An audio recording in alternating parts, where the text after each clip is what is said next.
नमस्कार, जोहार साथियों। आज है 3 अगस्त 2024, बांग्ला 18 श्रावण। दिन है शनिवार। आज की तमाम बड़ी खबरों को जानने से पहले अगर आपने अभी तक झारखंडी खबरी लाल को सब्सक्राइब नहीं किए हैं तो कर लीजिए, ताकि आप झारखंड के तमाम बड़ी खबरों से अपडेट रहें। तो चलिए आज की तमाम बड़ी खबरों पर नजर डालते हैं। राजखरसावां बड़ा बांबो के बीच हुए हावड़ा मुंबई मेल हादसे के मामले में चल रही जांच को लेकर शुक्रवार को कुल 44 रेल कर्मचारियों से पूछताछ की गई। कमिश्नर ऑफ रेलवे सेफ्टी यानी सीआरएस ब्रजेश कुमार मिश्रा ने हादसे की सटीक जांच के लिए रेलवे के 5 अलग-अलग विभागों के कुल रेल कर्मचारियों से पूछताछ की, जिनमें से 7 रेलकर्मी बंडा मुंडा और राउरकेला रेलखंड के हैं। जांच के प्रथम दिन रेलवे के 7 विभागों से 34 रेलकर्मियों से पूछताछ की गई थी। लगातार दूसरे दिन भी करीब 7 घंटे तक जांच जारी रही। सीआरएस ब्रजेश कुमार मिश्रा द्वारा की जा रही इस जांच में दुर्घटना से जुड़े हर पहलुओं को बारीकी से जांच की जा रही है, ताकि बाद में कोई आरोप न लगे। इसके लिए 2 दिनों में अलग-अलग विभाग के करीब 78 रेल कर्मचारियों से पूछताछ की गई है। कोडरमा पुलिस ने वाहन चोर गिरोह के 4 सदस्यों को गिरफ्तार किया। साथ ही पुलिस ने 8 बाइक भी बरामद किया है। बताया जाता है कि पुलिस अधीक्षक को गुप्त सूचना प्राप्त हुई कि तिलैया थाना अंतर्गत वाहन चोर गिरोह घूम रहा है। सूचना मिलते ही वाहन चोर ग्रुप को पकड़ने के लिए एसपी द्वारा एक विशेष टीम का गठन कर कार्रवाई की गई। इस छापामारी के क्रम में 4 अपराधी जितेंद्र राजवंशी, भुवनेश्वर यादव, विकास कुमार व प्रकाश कुमार को गिरफ्तार किया गया।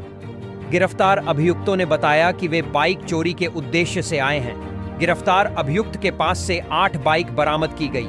इस संबंध में तिलैया थाना में केस दर्ज कार्रवाई की जा रही है। झारखंड बिहार में बड़े नक्सली हमले को अंजाम देने वाले 3 लाख के इनामी माओवादी राजेंद्र सिंह को पुलिस एवं सुरक्षा बलों ने गिरफ्तार कर लिया है। हालांकि झारखंड या बिहार की पुलिस अभी इस मामले में कुछ भी नहीं बोल रही है। राजेंद्र सिंह बिहार के औरंगाबाद के माली का रहने वाला है। पुलिस सूत्रों के अनुसार राजेंद्र को सीमावर्ती इलाके से गिरफ्तार किया गया। फिलहाल कोई भी पुलिस अधिकारी राजेंद्र सिंह के गिरफ्तारी के मामले में कुछ नहीं बोल रहा है।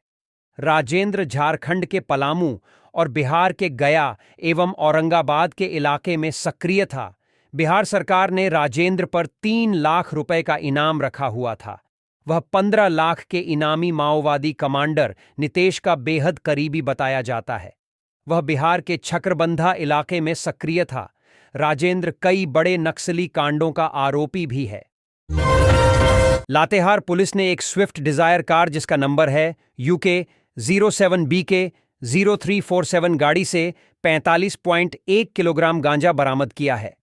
गांजा कार के पिछली सीट में एक बैग में था। बैग में कुल 45 पैकेट में गांजा को रखा गया था। बाजार में इसका मूल्य 22.55 लाख रुपए है। एसपी अंजनी अंजन ने यह जानकारी प्रेस वार्ता में दी।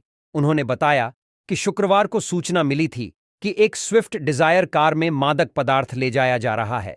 सूचना के आधार पर एक छापेमारी टीम का गठन कर सदर थाना के सामने वाहन चेकिंग अभियान चलाया गया। दिन के तकरीबन 11:45 पर कार रांची की ओर से आती दिखाई पड़ी। पुलिस बैरिकेडिंग देखकर कार चालक ने कार को पहले ही रोक दिया और उसमें सवार लोग वहां से भागने लगे। भागने के क्रम में एक व्यक्ति को पकड़ लिया गया। पूछे जाने पर उसने अपना नाम सुनील कुमार और पता केड़ा कॉलोनी, वार्ड नंबर 5, थाना रुद्रपुर, जिला ऊधम सिंह नगर, उत्तराखंड बताया। पुलिस के द्वारा उसे गिरफ्तार कर जेल भेज दिया गया। इस संबंध में लातेहार थाना में कांड संख्या 129/2024 दर्ज किया गया है। घाटशिला थाना क्षेत्र के फुलडुंगरी चौक के आसपास लॉटरी का टिकट बेचते हुए 2 युवक को पुलिस ने हिरासत में लिया है। दोनों युवक के पास से लॉटरी का टिकट एवं नगद रुपया भी बरामद किया गया है। हालांकि घाटशिला थाना प्रभारी मधुसूदन दे से पूछे जाने पर उन्होंने कुछ भी नहीं बताया। सिर्फ इतना ही कहा कि क्राइम कंट्रोल को लेकर रूटीन जांच अभियान चल रहा है। पुलिस हिरासत में लिए गए युवकों से पूछताछ कर लॉटरी टिकट के मुख्य सरगना तक पहुंचने का प्रयास कर रही है। हालांकि पिछले दिन हुई चोरी की घटना को लेकर पुलिस लगातार होटल और ढाबा में छापामारी कर रही है। खासकर एनएच किनारे के ढाबा पर पुलिस की नजर है। पलामू पाटन थाना क्षेत्र के ग्राम जुड़वा खाड़ निवासी गिरजा भुइयां के पुत्र उमेश भुइयां की निर्माणाधीन चेक डैम में डूबने से मौत हो गई। इस घटना के बारे में मृतक के परिजनों ने बताया कि गांव के 2 बच्चे तालाब में डूब गए थे। उसी को बचाने के क्रम में उमेश की चेक डैम में डूबने से मौत हो गई। इसके बाद स्थानीय लोगों के द्वारा इस घटना की जानकारी पाटन थाना की पुलिस को दी गई। जानकारी मिलते ही पाटन थाना की पुलिस घटनास्थल पर पहुंचकर शव को कब्जे में लेकर उसे पोस्टमार्टम के लिए मेदिनी राय मेडिकल कॉलेज अस्पताल भेज दिया है। वहीं घटना की जानकारी मिलने पर पाटन पश्चिमी जिप सदस्य संग्राम सिंह और पाटन प्रखंड के नौडीहाट पंचायत के मुखिया रणजीत सिंह उर्फ पप्पू सिंह पोस्टमार्टम हाउस पहुंचकर अपने देखरेख में मृतक का पोस्टमार्टम करवाने में लग गए। रणजीत सिंह ने कहा कि यहां पर पुल निर्माण की जरूरत है। पाटन पश्चिमी जिला परिषद सदस्य संग्राम सिंह के द्वारा पलामू उपायुक्त को यहां पर पुल निर्माण करने के संबंध में आवेदन दिया जा चुका है, परंतु अभी तक इस पर ध्यान नहीं दिया गया है। हजारीबाग कटकमदाग थाना अंतर्गत बेंदी पेट्रोल पंप के बगल में शुक्रवार को एक 40 वर्षीय अज्ञात व्यक्ति का शव ग्रामीणों ने देखा और इसकी सूचना पुलिस को दी। पुलिस ने घटनास्थल पर पुलिस पहुंचकर शव को कब्जे में कर पोस्टमार्टम के लिए भेज दिया है। वहीं शव मिलने से बेदी गांव के आसपास सनसनी फैल गई। बताया जा रहा है कि सुबह खेती करने जा रहे एक किसान की नजर शव पर पड़ी। पुलिस मामले की जांच कर रही है। आदित्यापुर आसंगी चेक डैम में 28 जुलाई को इच्छापुर बस्ती के 2 नाबालिग दोस्तों की डूबने से हुई मौत के बाद दोनों के जिगरी दोस्त 15 वर्षीय अनिकेत महतो ने गुरुवार की रात फांसी लगाकर आत्महत्या कर ली। उसने आत्महत्या तब की है जब सुमित मोदी का शव गुरुवार की देर रात डोबो घाट से बरामद हुआ। बता दें कि इस घटना में डूबे आदित्य महतो का शव दूसरे दिन ही एनडीआरएफ की टीम ने नदी से बरामद कर लिया था। वहीं सुमित का शव 5 दिन बाद मिला। अनिकेत ने सुमित का शव मिलने के बाद आत्महत्या की। इस बात से बस्ती में मातम का माहौल है। रांची सिविल कोर्ट के अधिवक्ता की चाकू मारकर हत्या कर दी गई है। यह घटना शुक्रवार सुबह सुखदेव नगर थाना क्षेत्र के मधुकम में हुई है, जहां एक व्यक्ति ने अधिवक्ता गोपाल कृष्ण की चाकू मारकर हत्या कर दी।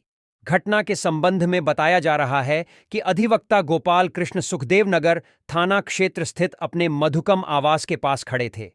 तभी एक व्यक्ति ने उन पर चाकू से हमला कर दिया। हमले में बुरी तरह घायल गोपाल कृष्ण को इलाज के लिए अस्पताल ले जाया गया, जहां डॉक्टरों ने उन्हें मृत घोषित कर दिया। दिनदहाड़े अधिवक्ता की हत्या से वकीलों में काफी आक्रोश है। रांची सिविल कोर्ट के अधिवक्ता काफी गुस्से में हैं। सभी वकीलों ने विरोध प्रदर्शन करने का ऐलान किया है। कोडरमा जयनगर पुलिस ने परसाबाद में गांजा बिक्री की गुप्त सूचना पर कटिया निवासी सुनील यादव के घर सह दुकान में डीएसपी दिवाकर कुमार के नेतृत्व में छापामारी अभियान चलाया गया। हालांकि छापामारी के दौरान गांजा बरामद नहीं हुआ, मगर पुलिस ने वहां से भारी मात्रा में अंग्रेजी व देसी शराब बरामद की है। छापामारी के दौरान ब्लैक हॉर्स का हॉफ 12 पीस, मैकडॉल का क्वार्टर 17 पीस, 15 लीटर अवैध महुआ शराब बरामद की है। छापामारी के दौरान सुनील यादव के फरार हो जाने के कारण गिरफ्तारी नहीं हो सकी है। थाना प्रभारी विकास कुमार पासवान ने कहा कि संबंधित लोगों पर कार्रवाई की जाएगी। उनकी गिरफ्तारी के लिए छापामारी की जाएगी। 1.25 करोड़ लोगों को खिलाई जाएगी फाइलेरिया रोधी दवा। Hazaribagh civil surgeon conference hall में शुक्रवार को चिकित्सा शिक्षा एवं परिवार कल्याण विभाग, झारखंड एवं ग्लोबल हेल्थ स्ट्रेटजीज संस्था द्वारा अन्य सहयोगी संस्थाओं, विश्व स्वास्थ्य संगठन, पीरामल स्वास्थ्य, प्रोजेक्ट कंसर्न इंटरनेशनल के साथ समन्वय बनाते हुए मीडिया संवेदीकरण कार्यशाला का आयोजन किया गया। बैठक की अध्यक्षता करते हुए झारखंड के राज्य कार्यक्रम पदाधिकारी वीबीडी डॉक्टर बीरेंद्र कुमार सिंह ने बताया कि आगामी 10 अगस्त से राज्य के फाइलेरिया प्रभावित 9 जिलों दुमका, घोड्डा, जामताड़ा, हजारीबाग, चतरा, पलामू, लातेहार, पश्चिम सिंहभूम और सरायकेला खरसावां में मास ड्रग एडमिनिस्ट्रेशन कार्यक्रम की शुरुआत की जाएगी। इसमें 3 दवा यानी डीएसी, अल्बेंडाजोल और आइवरमेक्टिन के साथ यह कार्यक्रम चलाया जाएगा। इसके लिए जिलों में 1,27,00,000 जन समुदाय को बूथ और घर घर जाकर दवा खिलाने का लक्ष्य रखा गया है तथा किसी भी विषम परिस्थितियों से निपटने हेतु चिकित्सक के नेतृत्व में रैपिड रेस्पॉन्स टीमों का भी गठन किया गया है। छतरपुर अनुमंडल क्षेत्र के यादव समाज के लोगों ने छतरपुर में एक कार्यक्रम का आयोजन किया। इस कार्यक्रम में पूर्व सांसद भाजपा नेता मनोज कुमार को बुलाकर यादव समाज ने सम्मानित किया और उनकी अगुवाई में आगामी विधानसभा चुनाव लड़ने को लेकर आस्था व्यक्त करते हुए दर्जनों लोगों ने भाजपा का दामन थामा। पूर्व सांसद ने सभी को भगवा वस्त्र देकर सम्मानित किया। मौके पर मौजूद लोगों ने विधायक पुष्पा देवी के विकास कार्यों और उनके प्रयासों को लेकर विश्वास दिखाया और भाजपा के प्रति अपनी प्रतिबद्धता जाहिर की।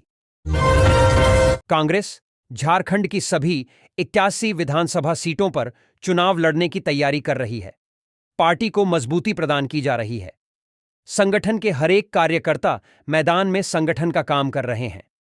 उक्त बातें कांग्रेस पार्टी के झारखंड प्रदेश अध्यक्ष राजेश ठाकुर ने मेदिनीनगर में पत्रकार वार्ता में कही। जेलहाता स्थित युवा कांग्रेस के अध्यक्ष वार्ता में ठाकुर ने कहा कि पार्टी चुनाव लड़ने को 81 विधानसभा सीट पर मजबूती के साथ तैयारी कर रही है। गठबंधन में फैसला होने पर कांग्रेस, झारखंड मुक्ति मोर्चा व राष्ट्रीय जनता दल सीट शेयरिंग के बाद संबंधित सीटों से चुनाव लड़ेगी। अबुआ आवास योजना के कार्य में कर्मचारी तेजी लाकर जल्द से जल्द कार्य को पूरा कराएं। यह निर्देश चक्रधरपुर बीडीओ गिरिजानंद किस्कू ने पंचायत कर्मियों को दिया। अबुआ आवास निर्माण को लेकर चक्रधरपुर प्रखंड कार्यालय में शुक्रवार को बैठक हुई। बैठक में पंचायती राज पदाधिकारी मनोज कुमार, प्रखंड समन्वयक अमित कुमार के अलावे विभिन्न पंचायतों में कार्यरत पंचायत सचिव व पंचायत सहायक उपस्थित थे। बीडीओ गिरिजानंद किस्कू ने कहा कि अबुआ आवास योजना निर्माण के लिए जिन लाभुकों के बैंक खाते में पहली किश्त की राशि भेजी गई है, वे निर्माण कार्य जल्द शुरू कराएं। निर्माण कार्य शुरू नहीं करने पर कार्रवाई की जाएगी। साथ ही अबुआ आवास योजना के लिए भेजी गई राशि भी वापस ली जाएगी। झारखंड राज्य अमीन संघ के प्रदेश अध्यक्ष कुंदन कुमार ठाकुर के नेतृत्व में झारखंड राज्य अमीन प्रदेश प्रतिनिधिमंडल ने अपनी विभिन्न मांगों के समर्थन में मुख्यमंत्री हेमंत सोरेन से मिलकर मांग पत्र सौंपा। गढ़वा जिले के भवनाथपुर जिला परिषद सदस्य रंजनी कुमारी उर्फ रंजनी शर्मा के माध्यम से झारखंड सरकार के पेयजल स्वच्छता विभाग मंत्री मिथिलेश कुमार ठाकुर की उपस्थिति में प्रतिनिधिमंडल ने मुख्यमंत्री को मांग पत्र सौंपकर सहानुभूतिपूर्वक विचार करते हुए मांगें पूरी करने का आग्रह किया। सौंपे गए मांग पत्र में प्रदेश के अमीन को आउटसोर्सिंग प्राइवेट लिमिटेड कंपनी से मुक्त करते हुए सरकार द्वारा उचित मानदेय देने, समान काम के बदले समान वेतन देने, प्रदेश के सभी अमीन को नॉन टेक्निकल से टेक्निकल श्रेणी में शामिल करने, स्वास्थ्य बीमा, सुरक्षा बीमा का लाभ दिलाने, झारखंड राज्य अमीन नियुक्ति प्रक्रिया में 50% का आरक्षण दिलाने, सरकारी कर्मचारी की तरह सभी सुविधा उपलब्ध कराने आदि की मांग शामिल है। झारखंड विधानसभा के मॉनसून सत्र के आखिरी दिन भी विपक्ष के हंगामे के साथ सदन की शुरुआत हुई। सीएम हेमंत सोरेन सदन में अपना भाषण दिया और विपक्ष को साथ ही मुंहतोड़ जवाब भी दिया। भाषण के दौरान विपक्षी विधायक वेल में आकर हंगामा करने लगे। मुख्यमंत्री का भाषण शुरू होते ही हंगामा जोरदार होने लगा। फिर सदन के बाहर बैठे विधायक भी अंदर आ गए। सदन में सीएम ने अपना भाषण दिया। उसके बाद स्पीकर के भाषण के साथ ही सदन की कार्यवाही अनिश्चितकाल के लिए स्थगित कर दिया गया। असम के सीएम सह झारखंड बीजेपी के चुनाव सह प्रभारी हिमंता बिस्वा शर्मा ने मुख्यमंत्री हेमंत सोरेन को नसीहत दी है। उन्होंने कहा है कि राजनीति हमेशा चलती रहेगी, सरकारें आएंगी और जाएंगी, लेकिन घुसपैठियों से राज्य को बचाएं। अगर घुसपैठिए के मामले को गंभीरता से नहीं लिया गया तो अगले 30 साल बाद वे विधानसभा में बैठे रहेंगे और सीएम को लाचार होकर घुसपैठियों के समक्ष आत्मसमर्पण करना होगा। बीजेपी का पूरा प्रयास होगा कि सरकार बनाकर घुसपैठियों को रोकेंगे।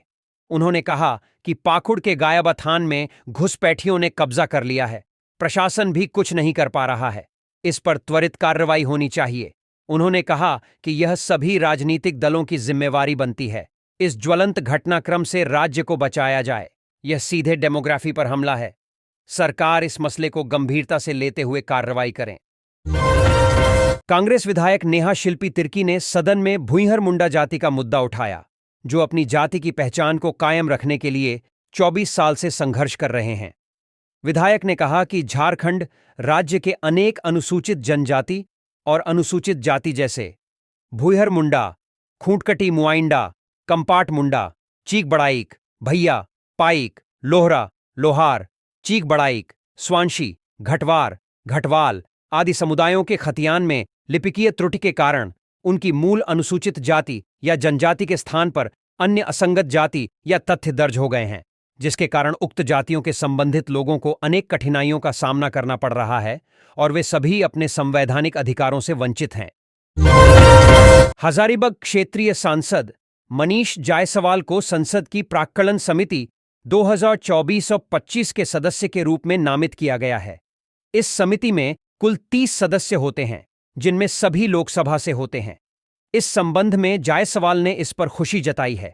उन्होंने इसके लिए प्रधानमंत्री नरेंद्र मोदी और लोकसभा अध्यक्ष ओम बिरला का आभार जताया और उन्हें धन्यवाद दिया है। जायसवाल को संसद की प्राक्कलन समिति का सदस्य बनाए जाने पर क्षेत्र की जनता, एनडीए कार्यकर्ता और उनके शुभचिंतकों ने भी खुशी जताई है। चौथे दिन बीजेपी विधायकों ने अनुबंध कर्मी और रोजगार के मुद्दे को उठाया था और इस पर सीएम को बोलने की मांग की थी। सीएम के नहीं बोलने पर भाजपा विधायकों ने सदन में जमकर हंगामा किया था। वहीं स्पीकर द्वारा सदन की कार्यवाही स्थगित करने के बाद भी विधायक देर रात तक वेल में धरने पर बैठे थे। इसके बाद मार्शल कर सभी को बाहर निकाला गया।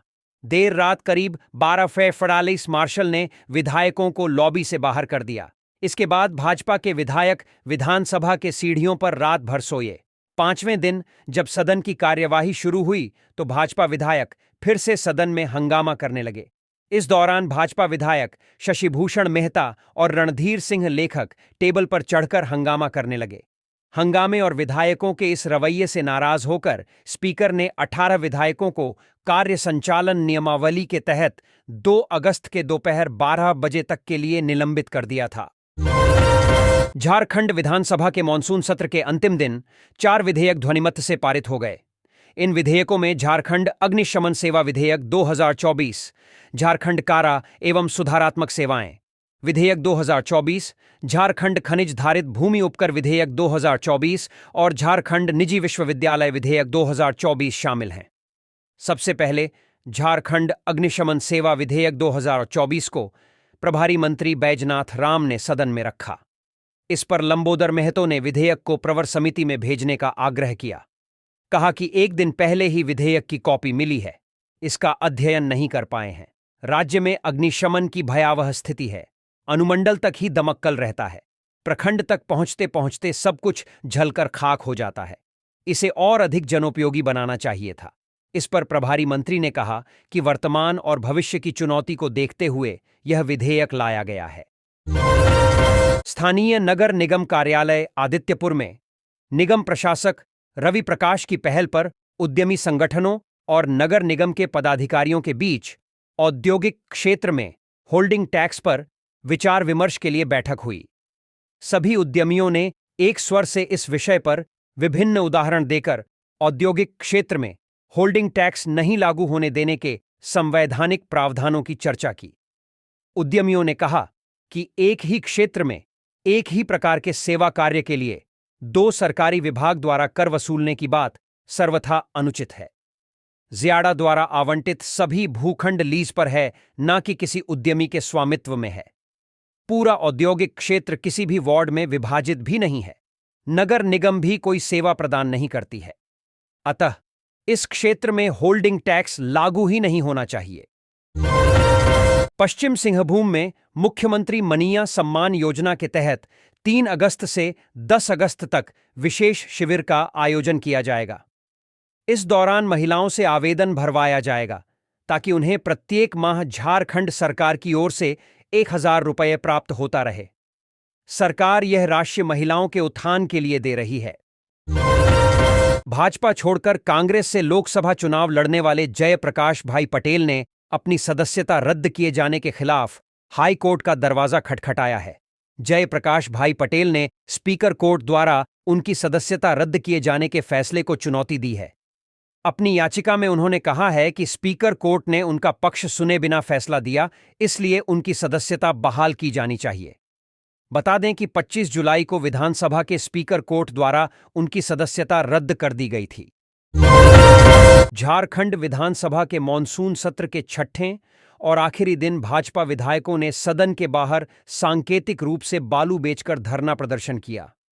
भाजपा विधायकों ने झारखंड में बालू की किल्लत और हेमंत सरकार के मुफ्त में बालू देने की घोषणा पर विरोध जताया।